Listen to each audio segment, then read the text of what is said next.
After the election, who among us was not swept away by the massive mood of hope and anticipation kindled by yesterday's inauguration? Not even 24 hours after the pomp, the tears and joy, and the seeming relief that a secretive, dishonest, and corrupt administration has been whisked away and replaced by a fresh, new, open, honest, clean, whole, and firm one. It is time to get a grip on the seeming illusion that we're in for a fix. My tears yesterday were not of joy, but were liquid prayers, urgent pleas to our Maker that his words were not empty, shallow stand-ins for what really does need to happen for all those fluffy words to come true. Who among us does not wish for all those illustrious ideals to be realized? I think much of the public does espouse and practice these qualities.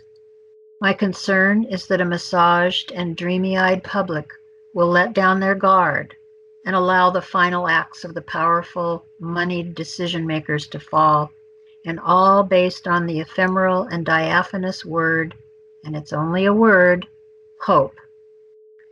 Yesterday I heard common purpose, common good, common defense, and common humanity used in Obama's speech. Beware. These are collectivist terms. One could argue, what is so wrong with a common purpose? Because we are being groomed to accept the idea of the common good, rather than that we are free-thinking, free-acting, sovereign, unique individuals who must educate ourselves and work to reach effective solutions.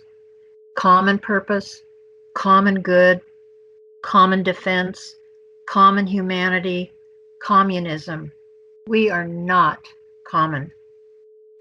We are each distinctly unique, creative, powerful individuals who must come together as significant components to the whole. Our language is being contorted as a means to accept ideologies that are not inherently ours, but that of the likes of the power elites to whom we have answered far too long. George Bush reigned.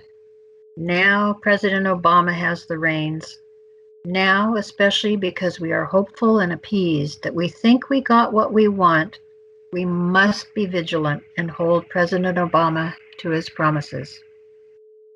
We must be very aware that it is more difficult to change minds about someone or something, as in speak out or go against the crowd, than there is such a groundswell of support. This was all in the game plan so that we are disarmed, and probably will be disarmed, if we continue to stay in the sway of the dream, which is a result of our discontent. Yesterday was pomp and circumstance, and now comes consequence.